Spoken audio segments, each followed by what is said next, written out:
రామ్టాక్కి తిరిగి స్వాగతం. బీజేపీ అభ్యర్థుల లిస్టు మొదటి దఫా లిస్టు ఆల్రెడీ బయటకు వచ్చేసింది.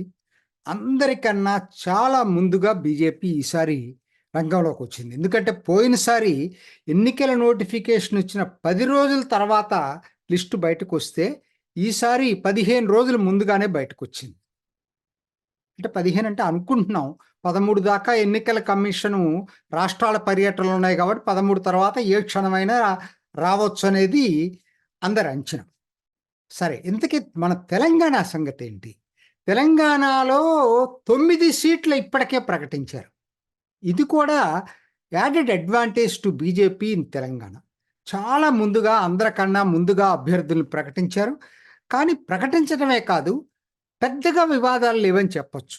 అసలు లేవంటే ఆ మాట అనలేను, కానీ ఏ పార్టీకైనా ఉంటాయి. కానీ పెద్దగా లేవు. ఒక్క మల్కాజ్గిరి దాని మీద కొంచెం ఎక్కువ చర్చ జరిగింది. అంత తప్పితే పెద్దగా మిగతా వాటి మీద పెద్ద అసలు వివాదాలు లేవు. ఒక విధంగా ప్రజలు కూడా వీటిని బాగానే రిసీవ్ చేసుకున్నారని చెప్పొచ్చు. సో కాబట్టి మీకు మల్కాజ్గిరి కూడా ఏందంటే వాళ్ళ స్ట్రాటజీ ఎందుకు కరెక్ట్ అంటున్నానంటే, ఇదే ఇంకొక 10-15 రోజుల తర్వాత గనక మల్కాజ్గిరి గనక ప్రకటించి ఉన్నట్టయితే అదొక అతిపెద్ద నియోజకవర్గం. మోరోవర్ అప్పటికి ఇంకా వివాదాలు ఇంకా పెరిగాయి. ఎర్లియస్ట్ ఈజ్ బెటర్ అని అనుకున్నట్టున్నారు. సో సీరియస్ కంటెండర్స్ ఉన్నారు. బట్ స్టిల్ వాళ్ళు they decided to go ahead. So కాబట్టి తీసుకున్న వాళ్ళ క్యాండిడేట్స్ విషయాలకు వచ్చేసరికి వాళ్ళు ఎన్నో బేరేజ్ వేసుకొని తీసుకున్నారు. మల్కాజ్గిరిలో ఈటెల రాజేందర్ ఉన్న వాటిలో అదే బెటర్ అని నాకు కూడా అనిపిస్తూ ఉంది. ఎందుకంటే అతనుకున్న స్టేచర్కి అతను బయట పెట్టడం కూడా కరెక్ట్ కాదు. ఓకే, కొంతమంది పాయింట్ ఏంటంటే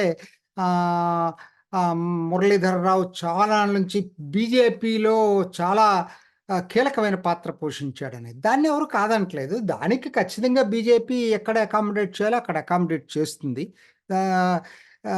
నేను అనుకోవడం మురళీధరరావు రాజ్యసభ లాంటి వాటికే సూట్ అవుతాడు ఇక్కడ కన్నా కూడా. ఓకే, చూద్దాం. అసలు అంటే ఇంకా కూడా కంటెండర్స్ ఉన్నారు. నేను వాళ్ళ జోలికి వెళ్ళట్లేదు. నా పాయింట్ ఒక్కటే, ఇవాళ వాళ్ళు గెలిచే స్థానాల్లో ఎక్కువ భాగం ముందే ప్రకటించుకున్నారు. అంటే అన్నీ కాదు, ఇంకా ఉన్నాయి రావాల్సినవి, బయటికి రావాల్సినవి ఇంకా ఉన్నాయి. కాకపోతే ఈసారి తెలంగాణ చాలా స్పష్టంగా ఉంది ఎన్నిక. BJP versus Congress. బీఆర్ఎస్ అసలు పోటీలో లేదు. ఏదో 1-2 నియోజకవర్గాలు తప్పితే పెద్ద పోటీ కింద ఇవ్వకపోవచ్చు బీఆర్ఎస్.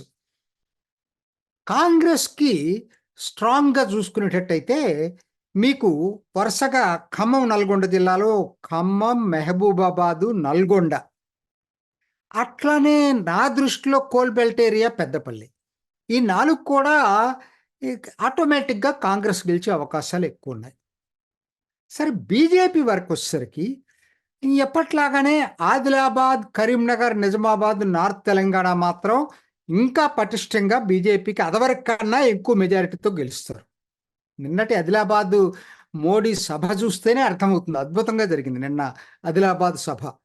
సో కాబట్టి ఏంటి, ఇప్పటికి అంటే నేను 4+3 7 అయిపోయినాయి. 13లో 7 అయిపోయినాయి. ఇంకొక 3 బీజేపీ ఖచ్చితంగా గెలుస్తుందని నాకున్నటువంటి అంచనా. ఎందుకనంటే నేను దానికి నా హేతు, నాకేం సెఫాలజీతో కాదు, నాకున్నటువంటి ఆలోచన ఏంటో మీతో పంచుకోవడానికి ప్రయత్నం చేస్తా. ఏంటంటే సిటీలో పోయిన అసెంబ్లీలో మొత్తం కూడా బీఆర్ఎస్ వేవ్ వచ్చింది. బీఆర్ఎస్ వేవ్ వచ్చింది. కానీ లోక్సభకు వచ్చేసరికి ఖచ్చితంగా ఇది టర్న్ అయిపోయి బీజేపీకి అనుకూలంగా మారే అవకాశం ఎక్కువ ఉంది. 3 నియోజకవర్గాలు సికింద్రాబాద్ ఎనివే జి కిషన్ రెడ్డి అభ్యర్థిత్వం, చేవెళ్ళ కొండా విశ్వేశ్వరరెడ్డి, మల్కాజ్గిరి ఈటెల రాజేందర్. ఇంతకన్నా బెటర్ క్యాండిడేట్స్ని వాళ్ళు పెడతారని నేనైతే అనుకోను, ఉంటారని కూడా లేరు. కాబట్టి best suitable candidates and also చాలా అడ్వాన్స్గా వాళ్ళ పేర్లు ప్రకటించడం, ఈ 2 కూడా బీజేపీకి చాలా అడ్వాంటేజ్ ఉంటుంది. కాబట్టి వాళ్ళకి ఆ 3తో పాటు ఈ 3 కలిపి 6 స్థానాలు ఖాయంగా బీజేపీకి వస్తాయి, దాంట్లో డౌట్ లేదు. అంటే 4 కాంగ్రెస్కి, 6 బీజేపీకి ఖాయంగా వస్తాయి. సో ఇంకా మిగిలినవి ఏమున్నాయండి? మిగిలినవి చూసుకునేటట్టయితే మెదక్కు, జహీరాబాద్. ఇక్కడ నేను అనుకోవటం ట్రయాంగిల్ ఫైట్ ఉండే అవకాశం ఉంది. ముఖ్యంగా మెదక్లో ట్రయాంగిల్ ఫైట్ ఉండే అవకాశం ఉంది. బీజేపీ, బీఆర్ఎస్, కాంగ్రెస్ మధ్య ట్రయాంగిల్ ఫైట్ ఉంటుంది. జహీరాబాద్ కూడా ఆల్మోస్ట్గా అదే పద్ధతుల్లో ఉండొచ్చు. లేకపోతే కాంగ్రెస్ వర్సెస్ బీజేపీ ఉండే అవకాశం ఉంది ఎక్కువ భాగం. అక్కడ కూడా బీఆర్ఎస్ ప్రభావం చూపించకపోవచ్చేమో ఒరిజినల్గా అనుకున్నాం, కానీ అదే మహబూబ్ నగర్, నాగర్ కర్నూలు వచ్చేసరికి అగైన్ మొన్న ఎలక్షన్స్లో ఎట్లున్నాయి, ఈసారి ఖచ్చితంగా కూడా కాంగ్రెస్ వర్సెస్ బీజేపీ మధ్యనే పోటీ ఉంటుంది. సరే, ఇంకా అక్కడి నుంచి వెళ్ళిన తర్వాత Bhuvanagiri candidate wise BJP announce చేసిన క్యాండిడేటు చాలా మంచి క్యాండిడేటు బోర్ నర్సయ్య గౌడ్. అతని మీద మంచి ఇమేజ్ ఉంది అతనికి. మోడీ ఇమేజ్ కూడా తోడైతే మంచి పోటీ మాత్రం ఇస్తాడు. కాకపోతే కాంగ్రెస్కి మరి కంచుకోట, నల్గొండ జిల్లాలో కంచుకోట లాగానే ఉన్నాయి. సో కాబట్టి కాంగ్రెస్ వర్సెస్ బీజేపీ జరిగే అవకాశమే ఉంది. భువనగిరి కూడా కాంగ్రెస్కి ఇప్పటికైతే అడ్వాంటేజ్ ఉంది అనుకుంటున్నాను. క్యాండిడేట్ వైజ్ బోర్ నర్సయ్య గౌడ్కి చాలా మంచి ఇమేజ్ ఉంది. మరి ఎలా మారుతుంది? ఎందుకంటే ఒక్క అసెంబ్లీ కూడా రాలేదు కాబట్టి ఎలా మారుతుందని నేను చెప్పలేను, కానీ సిటీ అయితే టోటల్గా బీజేపీ వైపు మారుతుంది, అది వేరే విషయం. అక్కడ కాంగ్రెస్ని దాటి బీజేపీకి వస్తుందా అంటే రూరల్ ఏరియాస్ కాదా, అవన్నీ కూడా టూ ఎర్లీ టు ప్రెడిక్ట్.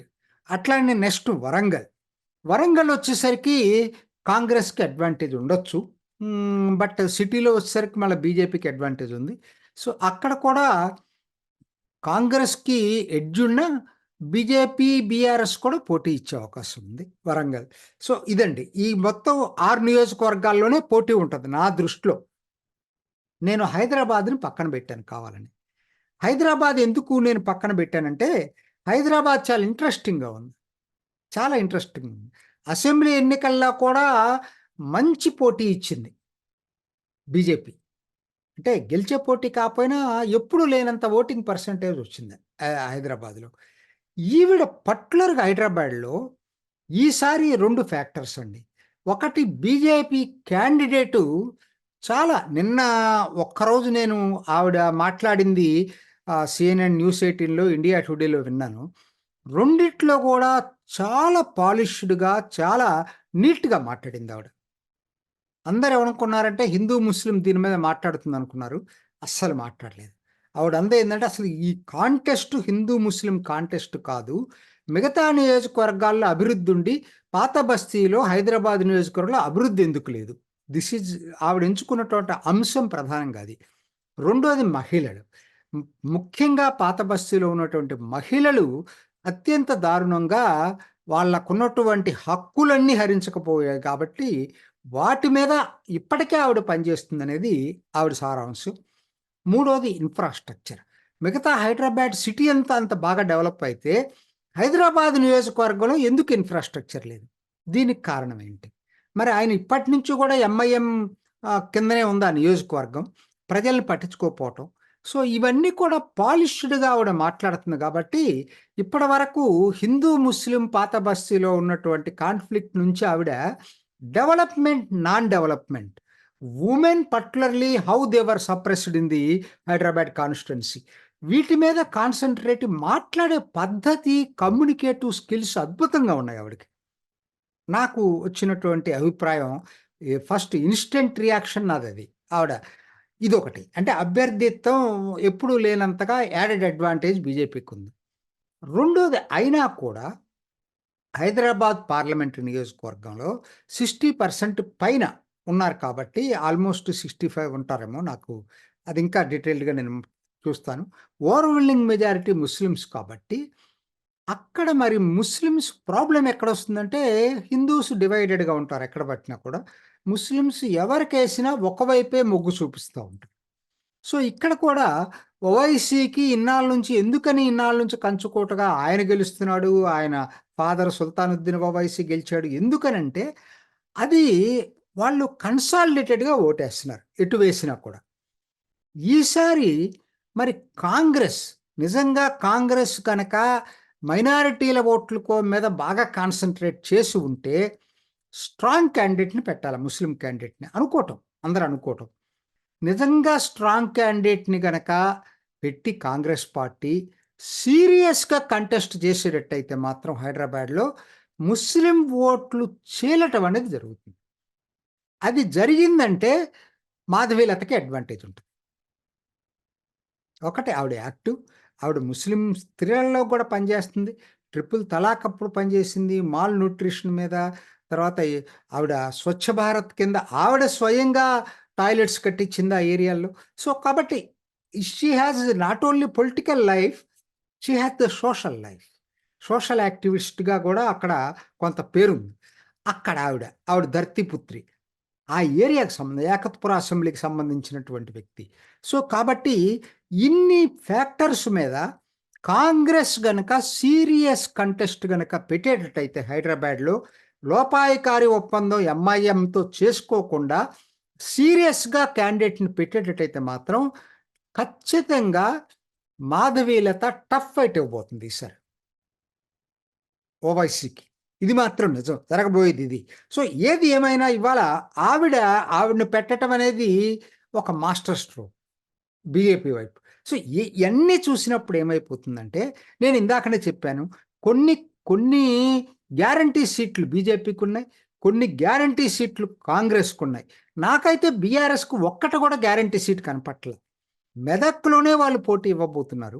ఒకవేళ వాళ్ళకి ఛాన్స్ ఉండి గెలవటానికి అవకాశం ఏదైనా ఉంటే మెదక్ తప్పితే నాకు తెలిసి మిగతా చోట్ల ఎక్కడ బీఆర్ఎస్ గెలిచే అవకాశాలు నాకైతే కనపట్లేదు ఇప్పుడు నాకున్నటువంటి అవగాహన మేరకు. సో కాబట్టి కొన్ని నియోజకవర్గాలు డిసైడ్ అయిపోయి ఓన్లీ ఒక 6 నియోజకవర్గాల్లోనే నిజమైన పోటీ, హైదరాబాద్తో కలుపుకుంటే 7 నియోజకవర్గాలు అనుకోండి, 7 నియోజకవర్గాల్లోనే నిజమైన పోటీ జరగబోతా ఉంది. మొదటి విడత కింద మొట్టమొదటిగా ఈ వీడియో చేసేటప్పటికి బీజేపీ ఒక్కటే అభ్యర్థుల్ని ప్రకటించింది.